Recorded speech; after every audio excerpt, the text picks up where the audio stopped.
Bom dia a todos, bom dia Martin, Bárbara, nossa convidada especial, e bom dia César, tudo bem com vocês? Bom dia, Bom dia. gente. Tudo bem Bom, por aí? também. Bom, queria primeiro agradecer sua presença, Bárbara. Eu sei que sua agenda aí é super lotada, então mais uma vez você está aqui participando com a gente nesse episódio inaugural aí do Photovoltaics, nessa retomada. Então, obrigada pela sua presença, mais uma vez aqui para participar e falar de um tema bem relevante. Primeiramente, eu queria apresentar brevemente o César, né? O César se juntou à nossa equipe recentemente. Então, bem-vindo, César. O César vai integrar aí agora os painéis do Photovoltaics e está começando, né, nesse episódio juntamente com a gente hoje de novo. Bárbara, obrigada, então, de novo por estar aqui. Queria que você falasse um pouquinho sobre sua trajetória pessoal, né? Como que, né, a sua história se juntou aí ao solar fotovoltaico. Você dispensa apresentações, a gente sabe, né? Mas se puder falar um pouquinho. Que isso. Bem, primeiro eu queria agradecer o convite para estar aqui com vocês novamente. É um prazer para mim participar aí desse evento, né? Esse podcast. Nem sei como é que a gente classifica isso, né? Tanta coisa de momento aqui de interação que tem sido extremamente rico para o setor. Eu sou advogada, me formei tem bastante tempo, na verdade tem 8 anos, e desde antes de me formar eu já trabalhava um pouco relacionada ao setor elétrico, porque eu era assessora parlamentar na Assembleia de Minas. Então, não sou mineira de nascimento, mas sou mineira de coração, para mim isso que vale. Cresci no bairro Floresta, em Minas, aí, BH, a vida inteira. Na Assembleia Legislativa eu já acompanhava um pouquinho alguns projetos sobre o assunto, mas, né, antes disso, aí, com 16 anos, eu me tornei voluntária do Greenpeace. Então, eu costumo até brincar que o Greenpeace é o relacionamento mais duradouro que eu tive. Foram 7 anos de trabalho voluntário e depois mais 5 anos trabalhando para a organização depois que eu me formei, eu fui convidada. E foi aí que minha história virou efetivamente para o setor elétrico, porque dentro do Greenpeace eu trabalhava na campanha de clima e energia com foco em renováveis. Então, acompanhando aí o planejamento do setor elétrico brasileiro, acompanhando a forma como as políticas públicas eram feitas e tentando influenciar isso. E foi muito por meio disso que eu me aproximei do setor solar fotovoltaico, eu acompanhei a criação da AB Solar. Eu falo, né, o Rodrigo, ele nem lembrava, assim, mas eu lembro de uma conversa que a gente teve no Bandejão da FEA, na USP, e quando ele falava que ele teve uma reunião com os empresários do setor e eles estavam pensando em fundar uma associação, e naquela época eu no Greenpeace, a associação ainda sendo criada, e quem diria aí que, né, avança para frente a história, alguns anos depois eu estaria na associação como vice-presidente de geração distribuída, que é uma honra para mim, sem dúvida. Então me aproximei muito do setor por causa dessa minha atuação no Greenpeace, por causa da pressão que a gente fazia, né? Eu costumo dizer que eu enxergo muito bem hoje que cada esfera da sociedade tem um papel a cumprir. Né? Então, o terceiro setor tem o seu papel, o setor privado tem o seu papel, o setor público também tem. E muitas vezes do terceiro setor ele consegue fazer um tipo de pressão no governo que o setor privado não consegue, né? Porque não existe tanto essa relação de que você vai bater no governo hoje, mas amanhã você precisa de uma política pública para o negócio. Então, o terceiro setor consegue ter esse papel de uma pressão mais forte, mais incisiva. E acho que na época que eu trabalhava no Greenpeace, a gente era um aliado do setor fotovoltaico, porque a gente fazia essa pressão mais incisiva para algumas políticas, como foi a questão da 482, como eram a questão do ICMS, que teve também, que foi uma discussão forte que a gente acompanhou. Mas depois de 5 anos no Greenpeace, eu entendi que o tanto que eu podia contribuir no terceiro setor, né, estava, de certa forma, chegando ao fim para avançar, e aí eu decidi migrar minha carreira para o setor privado. Trabalhei numa empresa, né, na Alsol, que hoje é uma empresa do Grupo Energisa, em Uberlândia. Então, voltei para Minas, nessa época eu estava em São Paulo, voltei para Minas, fiquei 1 ano em Uberlândia, e aí decidi abrir a minha empresa de consultoria, porque eu falo que o que eu gosto de fazer desde que eu sou criança é montar quebra-cabeça. E que sempre foi aí o meu esporte, né? Para mim é o esporte preferido. E acho que quando a gente está falando de desenvolvimento de negócio ou de política pública, de advocacy, né, de congresso, a gente está nada mais nada menos do que montando um grande quebra-cabeça em que a gente tem que fazer com que as peças individuais tenham sentido com todo o coletivo.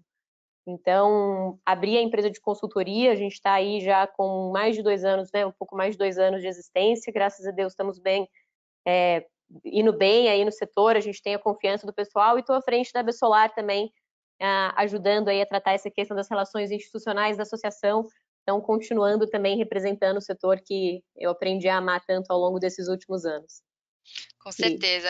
Na última vez em que você participou, a gente comentou, né, como que você consegue equilibrar todos esses pratinhos, acumular todas essas funções, que realmente você faz um trabalho incrível, a gente só tem a agradecer por toda a sua contribuição para o setor. Mas hoje o tema é um tema novo, né, que apareceu aí ao longo das últimas semanas, então queria que você já começasse falando para a gente o que é o ex-tarifário, né, como ele surgiu. Vamos falar um pouquinho sobre ele. Vamos lá. Diferente do que muita gente pensa, assim, o ex-tarifário não é uma isenção de imposto de importação, né? Então, o ex-tarifário, na verdade, ele é uma medida pontual, né? Que aí já começa a diferença aí de quando a gente fala de uma isenção ampla que o governo dá, então, por meio aí da Câmara de Comércio Exterior, a Comex, para alguns produtos específicos que o governo entende que não tem aí um similar nacional ou que não vai prejudicar a indústria nacional. E aí a gente já começa também a jogar os primeiros elementos de discórdia no assunto, para estimular ou a vinda de capital estrangeiro para o Brasil, a vinda daquela tecnologia para o nosso país também. E são sempre medidas que têm uma data para começar e uma data para terminar e uma lista bastante específica de itens que são contemplados.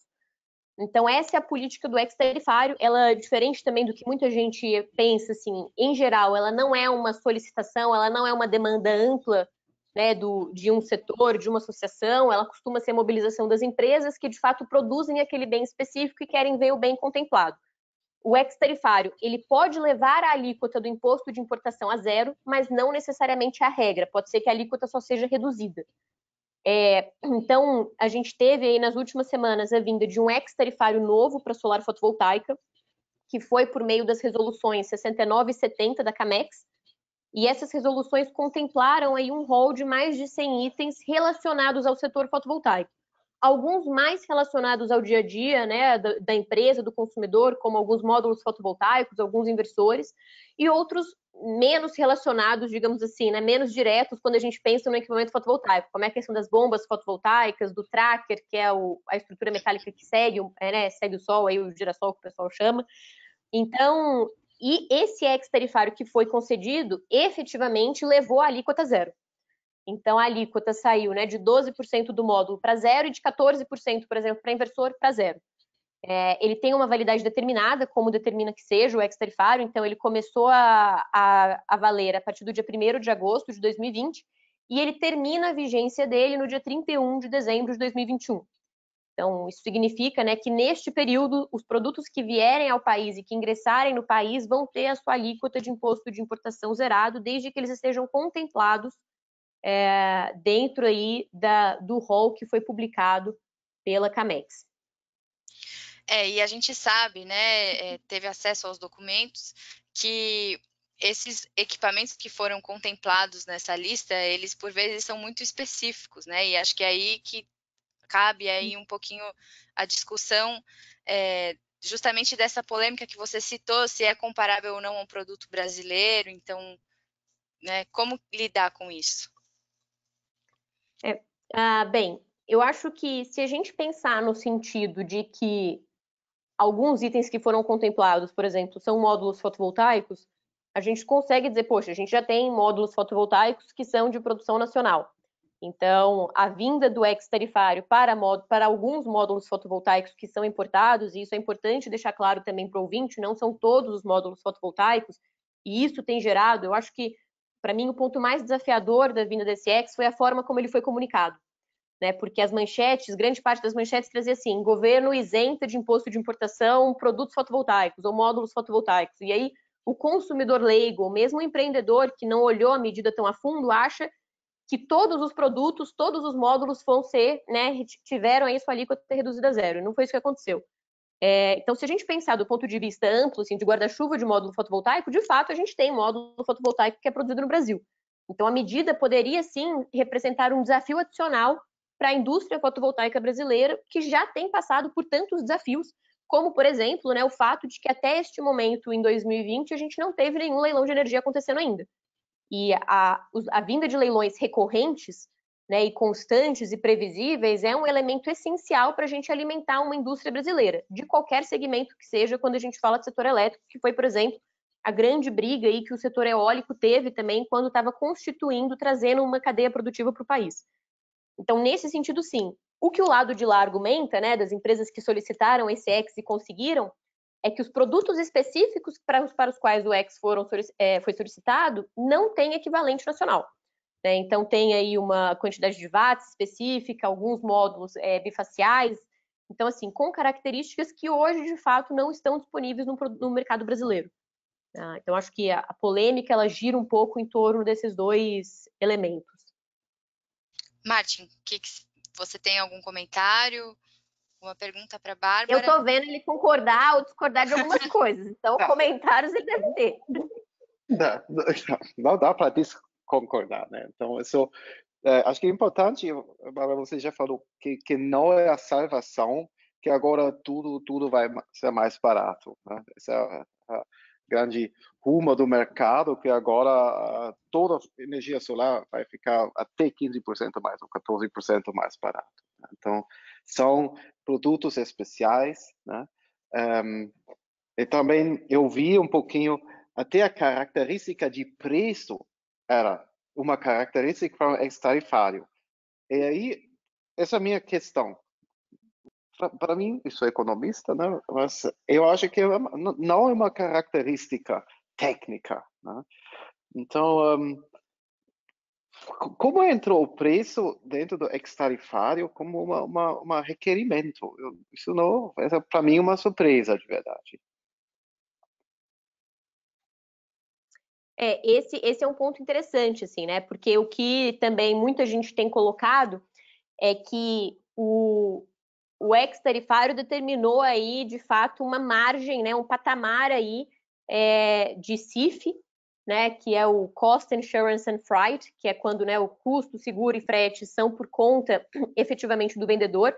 Então, uma margem, um patamar que para que esses produtos, eles pagam, né, desse valor aí de custo, frete e transporte, para que eles consigam se enquadrar no ex. E aí, o que muita gente tem colocado é que, com a própria instabilidade do dólar, se o dólar subir muito, já não vai ser mais possível trazer nenhum produto que se enquadre nesse patamar de preço que foi trazido no X. Então, a medida ficaria inócua, né? Ficaria aí sem nenhum, de fato, aplicabilidade real. Eu também estranhei, sabe, Martin? Eu também achei estranho um ex-tarifário trazer esse tipo de patamar. Por outro lado, né, se a gente for querer jogar uma pimentinha aqui nessa discussão, também é uma forma relativamente boa, digamos assim, e aí eu vou fazer uma comparação, talvez, para o ouvinte conseguir ter mais claro, mas é uma forma relativamente boa do governo dizer que deu uma medida para o setor fotovoltaico, sem efetivamente trazer muita mudança para o setor fotovoltaico. Né? Então, eu costumo dizer, por exemplo, fazendo uma comparação com a questão da isenção de ICMS para a energia da geração distribuída. Né, que tem estado que dá isenção inteira e tem estado que dá isenção somente para parcela TE, que seria mais ou menos metade da tarifa. Os dois estados conseguem ter uma manchete dizendo que isentaram o ICMS da eletricidade para geração distribuída. Mas o impacto prático que cada um deles vai ter efetivamente para o setor é muito diferente. Né? Mas a manchete positiva existe. Então, eu acho que talvez condicionar um pouco essa medida seja, de fato, o governo garantir, né, um controle de perdas, digamos assim, né? Então, assim, eu sei que esse é o patamar com o qual eu vou ter efetivamente uma perda arrecadatória, ou eu vou deixar de arrecadar o imposto de importação para esses produtos. E aí eu também consigo limitar o quanto eu perco com isso, porque eu coloquei um parâmetro muito específico e muito, talvez, até difícil de ser mantido nos patamares atuais aí de economia que a gente vive. Uhum. Você tem mais algum comentário, Martin? Alguma pergunta para a Bárbara? Ou já podemos... Sim. Okay. Só para o prazo, né, começando no 1º de agosto. Isso significa que se eu tenho uns 5 containers double glass quase chegando aqui, eu já posso fazer a nacionalização sem imposto de importação? Quando vai chegar mais ou menos, né, para esses painéis, eu estou falando de painéis porque a maioria eram painéis, né? Quando vai chegar talvez um primeiro resultado, primeiro efetivamente nacionalizado com o novo imposto de importação zero? A gente tem conversado com algumas das indústrias, né, das marcas aí que foram contempladas com esse ex-tarifário. E a previsão que eles deram é que o mercado vai conseguir sentir um pouco do impacto dessa medida por meados de outubro, que seria aí o processo de trazer os equipamentos e passar pela nacionalização. Mas um ponto interessante que muitos deles colocaram é que, apesar de ser um imposto de importação, né, que era 12 ou 14 e foi para zero, o impacto que o consumidor ou que o integrador vai sentir efetivamente no bolso dele é de uma redução entre 8% e 6%. Primeiro, porque tem um peso global aí que tem que ser considerado, e segundo, porque existem custos financeiros de qualquer jeito da operação que vão continuar existindo. Então, isso teria que ser absorvido aí, ainda assim, pelo fabricante ou pelo importador. Então, o repasse não seria de 100% dessa redução. E aí, por outro lado, né, até foi engraçado, porque num dos grupos que eu participo, assim, já começaram a surgir notícias de que a China está tendo uma escassez de célula fotovoltaica e por isso é capaz que o preço dos painéis suba no segundo semestre. E aí o consumidor fica assim, né? E aí, o preço vai cair, o preço vai subir, o que vai efetivamente acontecer aqui com o preço do meu painel, né? Eu espero ou não espero? Até por isso que quando a gente teve a notícia, eu até cheguei a fazer um vídeo dizendo que se eu fosse um consumidor, né, eu acho que tem muitos outros elementos que têm que ser considerados do que efetivamente você ficar aguardando aí. E, por exemplo, se a gente for fazer uma conta muito simples, muitas vezes, se o consumidor for esperar essa redução de, vamos colocar 7%, né, entre 8 e 6 aí, no preço, mas ele for esperar até outubro ou novembro para conseguir ter essa redução, muitas vezes só o que ele vai deixar de economizar na conta dele pela espera já não valeria tanto a pena, ou ele já ficaria praticamente no 0 a 0 de esperar. E, além disso, a gente tem um outro fator importante que a gente teve mais recentemente, né, que é o fato de que, na semana passada,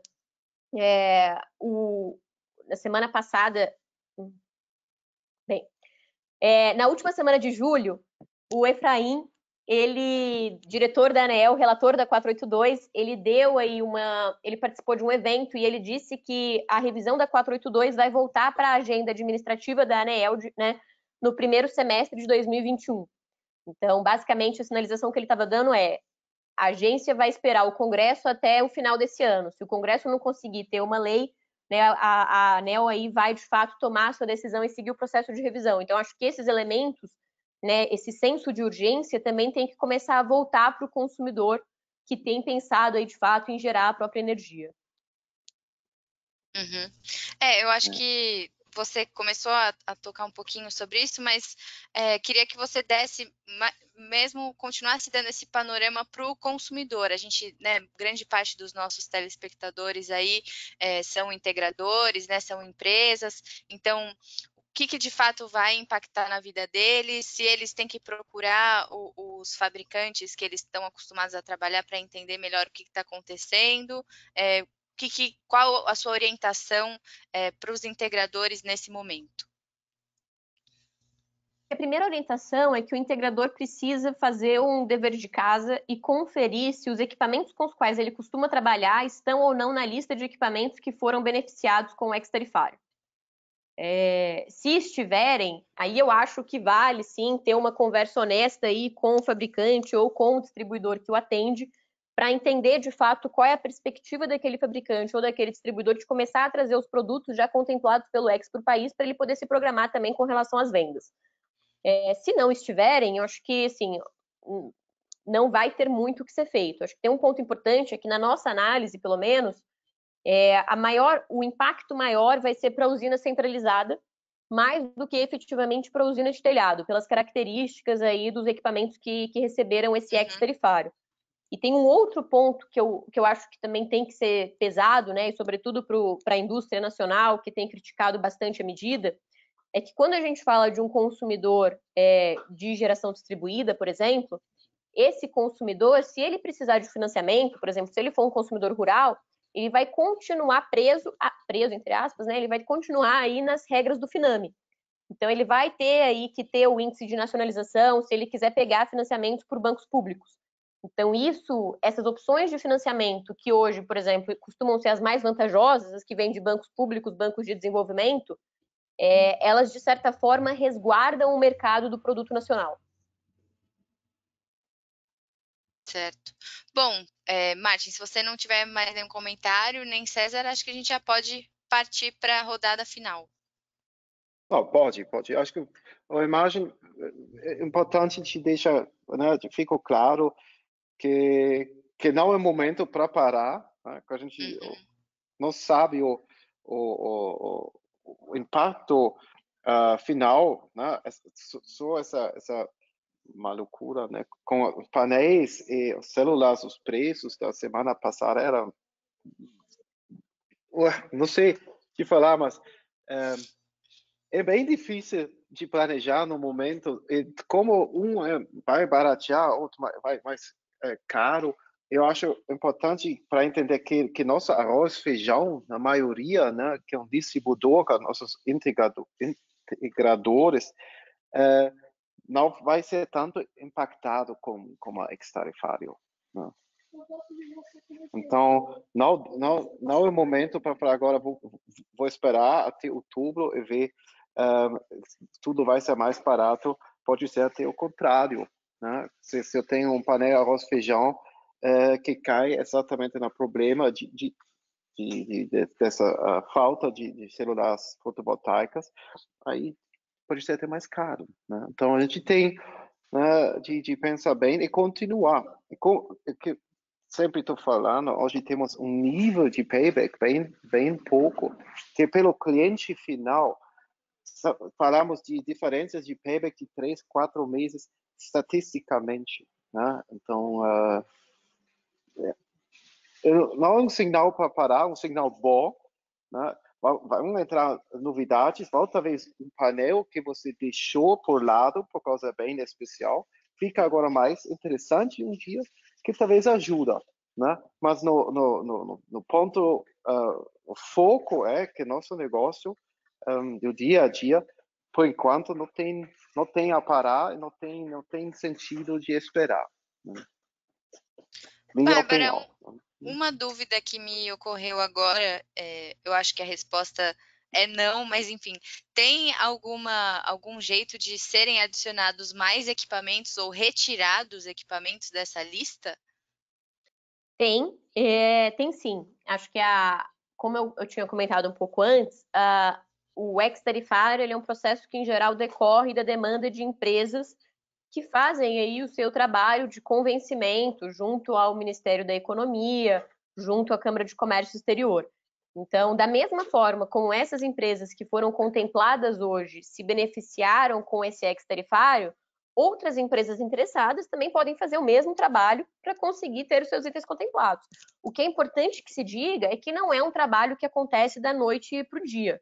Né, assim, essas empresas que foram contempladas, o que a gente sabe delas é que elas têm essa demanda para o governo tem mais de 2 anos. Então, são mais de 2 anos batendo na porta, mostrando as questões positivas. Obviamente, né, gente? A gente não está falando de uma lista de equipamentos de 2 anos atrás. Mas, assim, é um trabalho de convencimento que levou tempo. Então, pode ser feito, né? E eu achei bastante interessante, eu vou falar assim, que eu falo... É quase engraçado, assim, né? Que eu recebi muitas mensagens de gente falando assim, nossa, mas é um absurdo isso é um atentado à livre concorrência, e essa medida, ela é contrária aos interesses da nação, etc, etc. Aí, isso é mensagens assim em grupos, né? Grupos do setor público. E aí a mesma pessoa me mandando mensagem privada. Como é que eu faço para conseguir isso para o meu equipamento também? Então, assim... Então, assim, é possível, mas é um trabalho aí que envolve, de fato, bastante interlocução com esses atores. Então, eu diria que essa lista específica não vai ser modificada, mas a gente pode ter a publicação de uma nova resolução com novos itens. Tá bom, entendido. Bom, a gente sempre faz uma rodada final aí com as perguntas para todos os nossos convidados. Então, a primeira pergunta seria: quantos gigas de potência instalada você acha que vai ter no Brasil em 2020? Agora já em agosto. Tarifário. Concentralizada ou só distribuída? Pode, se você puder falar os dois, acho que ficaria legal.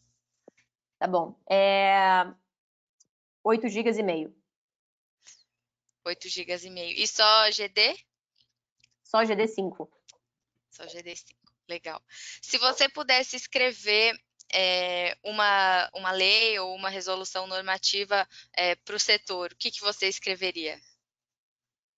Eu escreveria uma lei, porque tem mais estabilidade que uma resolução normativa, trazendo, de fato, um marco legal para energias renováveis no Brasil. Então, não só geração distribuída, mas estabelecendo uma meta gradativa e crescente de percentual de inserção de renováveis na nossa matriz e de consumo de renováveis para o mercado cativo também. Então, para trazer mais estabilidade e segurança jurídica. Com certeza. E se você pudesse resumir a sua percepção do mercado em uma palavra, do setor solar fotovoltaico, em uma palavra, qual palavra você usaria? Acho que da primeira vez que eu participei desse ping-pong, eu falei exponencial, se eu não me engano. Dessa vez eu vou falar esperançosa. Acho que eu estou bastante esperançosa de que, de fato, a gente vai ter a vinda de normas e de um desenvolvimento de mercado que vão permitir a continuidade do crescimento do setor. Legal. E para finalizar, o que você tomou de café da manhã hoje? Café com leite e ovo mexido. Boa, muito bom. Bom, obrigada pela presença mais uma vez. Nossos telespectadores, se vocês tiverem alguma dúvida, fiquem à vontade em enviar, que a gente encaminha para a Bárbara. E, mais uma vez, obrigada pela sua participação. A gente espera contar aí com você, eventualmente, para algum episódio daqui um tempinho, porque esse mercado, cada dia que passa, muda e acontece mais alguma coisa, aí você tem que vir aqui para ajudar a gente a explicar. Com certeza, gente. É um prazer e eu quero dizer que eu já vou deixar aí para os nossos telespectadores um desafio que eu fiquei sabendo que o episódio que vocês fizeram com o Vinícius Airão deu mais gente assistindo ao mesmo tempo do que o meu. Então, eu fiquei com ciúme, eu achei isso absurdo. Vamos ver se hoje bate. Legal, Bárbara. Obrigada, viu? Obrigada, César. Obrigada, Martin. E um bom dia para vocês. Muito obrigado. Obrigada, gente. Bom dia. Tchau, tchau. Tchau.